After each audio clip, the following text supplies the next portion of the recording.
अस्सलाम वालेकुम, मैं हूँ बुशरा और आप देख रहे हैं बुशराज कोचिंग। तो हम लोग एक बार फिर आ गए हैं अपने बहुत सारे प्रॉब्लम्स के साथ, ज़िंदगी के नहीं मैथ्स के प्रॉब्लम्स के साथ। ठीक है, तो यहाँ पर हम लोग मैथ्स के प्रॉब्लम सॉल्व करते हैं एंड यहाँ पर हम लोग ने क्वेश्चन नंबर 8 तक सॉल्व कर लिए थे। अब हम लोग आगे बढ़ते हैं एंड आगे के वेक्टर्स को सॉल्व करते हैं। तो यहाँ पर हमारे पास अब स्टेटमेंट्स आ जाती हैं, तो हम लोग हर स्टेटमेंट में बुक दिखानी पड़ेगी।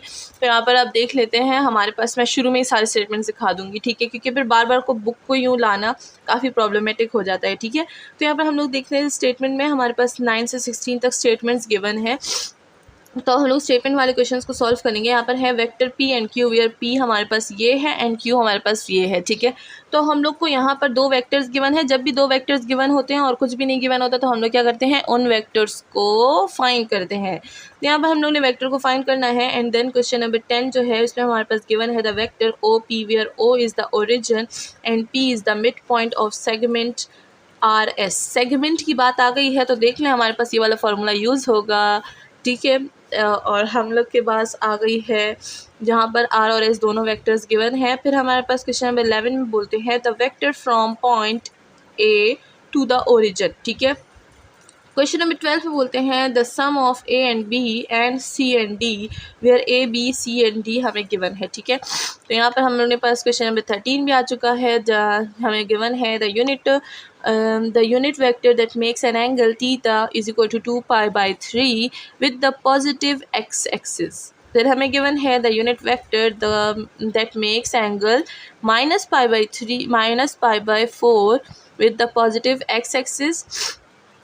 फिर हमें क्वेश्चन नंबर 15 में गिवन है the unit vector obtain by rotating the vector 0 and 1 120, ये है क्या है, क्लॉकवाइज है about the origin. And then question number 16 last part हमारे पास है the unit vector obtain by rotating the vector 1 and 0 and 135, ये क्या है, क्लॉकवाइज अबाउट द ओरिजिन। तो चलिए चलते हैं क्वेश्चन नंबर 9 से स्टार्ट करते हैं अपनी सॉल्यूशंस को। सारे क्वेश्चन हमने रीड कर लिए हैं, अब मैं क्वेश्चन नंबर लिख के उसकी सोल्यूशन करूंगी। तो चलिए चलते हैं अपने बोर्ड की तरफ। और अगर किसी ने चैनल को अब तक सब्सक्राइब नहीं किया तो जल्दी इस चैनल को सब्सक्राइब कर दे, क्योंकि सब्सक्रिप्शन बहुत ही ज़्यादा ज़रूरी है। अगर नहीं होती तो मैं आपको नहीं बोलती। एंड वैसे भी ये फ्री है, फ्री का काम हम लोग बिल्कुल नहीं छोड़ते। तो जल्दी से सब्सक्राइब कर दे, लाइक कर दे और शेयर करना ना भूलेगा। तो यहाँ पर मैंने क्वेश्चन नंबर 9 लिख लिया है। यहाँ पर हमारे पास क्या था, लाइंस, हमें यहाँ पर वेक्टर दिए थे पी एंड क्यू, जहाँ पर हमारे पास पी एंड क्यू हमारे पास एक लाइन थी।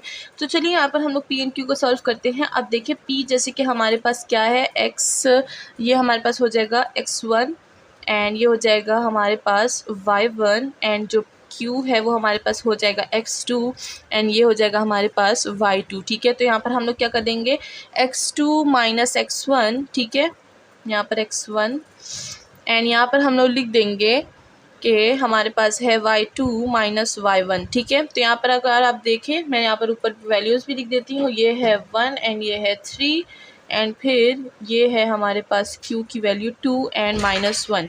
तो आप देख लें, हम लोग क्या करेंगे, x2 को लेंगे एंड x1 को माइनस कर देंगे। तो ये क्या हो जाएगा हमारे पास p एंड q। अच्छा, सारा रेड रेड हो गया है, अब हम लोग न्यू मार्कर ले लेते हैं।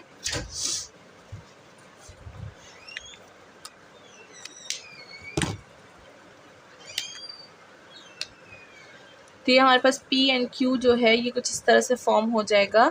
x2 क्या है हमारे पास 2 एंड x1 क्या है 1 है। ठीक है, ये हो गया 1 एंड y2 हमारे पास क्या है, y2 ये है -1 एंड y1 क्या है हमारे पास 3, तो इसको माइनस कर देंगे 3 के साथ। ठीक है, तो यहाँ पर हमारे पास क्या हो जाएगा, ये हो जाएगा हमारे पास 1 एंड ये हमारे पास क्या हो जाएगा -4 एंड इसी के साथ हमारा जो आंसर है वो हो गया है सॉल्व। ये हो गया है हमारे पास पी एंड क्यू की जो वेक्टर है वो बन गया है। ठीक है, तो इस तरह से हम लोग सॉल्व करेंगे। अगर आपको समझ नहीं आया एक बार दोबारा से रिपीट कर लेते हैं। ये हम लोग ने इसको ले लिया है x1, इसको ले लिया है y1, इसको ले लिया है x2, इसको ले लिया है y2 एंड जो फार्मूला है हमारे पास x2 minus x1 y2 minus y1 वो हमने यहाँ पर अप्लाई कर लिया है एंड हमारे पास जो कंपोनेंट है वो आ गया है 1 एंड -4। अब चलते हैं नेक्स्ट क्वेश्चन की तरफ। तो हम लोग आ गए क्वेश्चन नंबर 10 पर, जहाँ पर हमें आर एस का जो लाइन सेगमेंट है वो फाइंड करना है। तो ये हमारे पास है आर एंड ये हमारे पास एस है।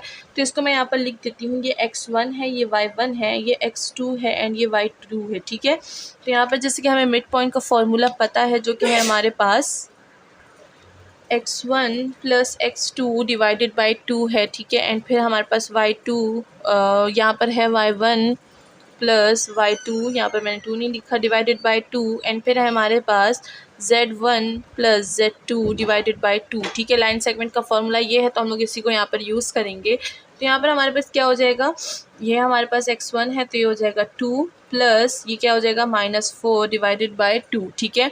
एंड फिर हमारे पास हो जाएगा y2 y1 हमारे पास क्या है -1 प्लस ये हो जाएगा 3 डिवाइडेड बाई 2। अब z नहीं है तो हम लोग उसको 0 लिख देंगे, ठीक है, या फिर उसको ना भी लिखें तो इट डजेंट मैटर। यहाँ पर हम लोग देख लें तो यहाँ पर हमारे पास आ जाएगा plus into minus minus, two minus, ये हो जाएगा हमारे पास -1 एंड ये हो जाएगा हमारे पास, यहाँ पर आ जाएगा हमारे पास 1, ठीक है। इसी के साथ हमारे पास जो कंपोनेंट है आर एस के, जो वेक्टर है आर एस का, वो हमारे पास फाइंड हो चुका है। एंड इसी के साथ हमारा जो क्वेश्चन है वो भी सॉल्व हो चुका है, आंसर आ चुका है।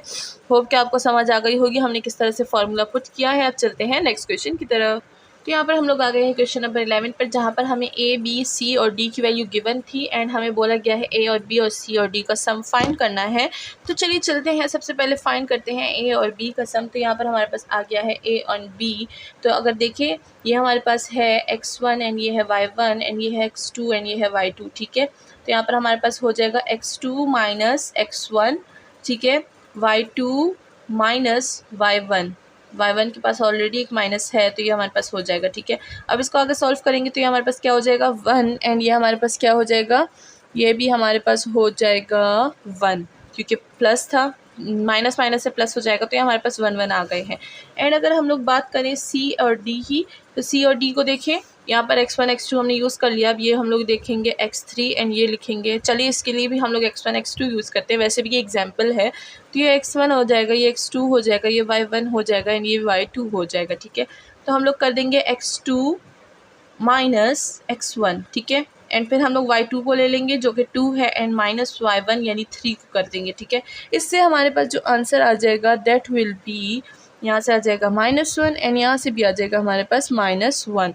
तो दोनों से हमारे पास आंसर आ चुके हैं। अब हमने क्या करना है, दोनों को प्लस करना है क्योंकि सम फाइंड करना है। तो हमारे पास हो जाएगा A B line plus C and D, ठीक है। तो दोनों को प्लस करेंगे तो हमारे पास आ जाएगा 1 प्लस -1, ठीक है। एंड फिर हमारे पास 1 प्लस -1। किस तरह मैंने प्लस किया, इन दोनों को प्लस किया, मैंने इन दोनों को प्लस किया, जैसे कि हम लोग करते हैं, शुरू में भी हमने क्वेश्चन जैसे सॉल्व किए बिल्कुल वैसे ही। तो प्लस इंटू माइनस से 0 हो जाएगा, प्लस इंटू माइनस से 0 हो जाएगा। तो दोनों से हमारे पास जो आंसर आ जाएगा that will be 0 and 0 and हमारा जो क्वेश्चन नंबर 11 है वो सॉल्व हो चुका है। तो हम लोग चलते हैं नेक्स्ट क्वेश्चन की तरफ।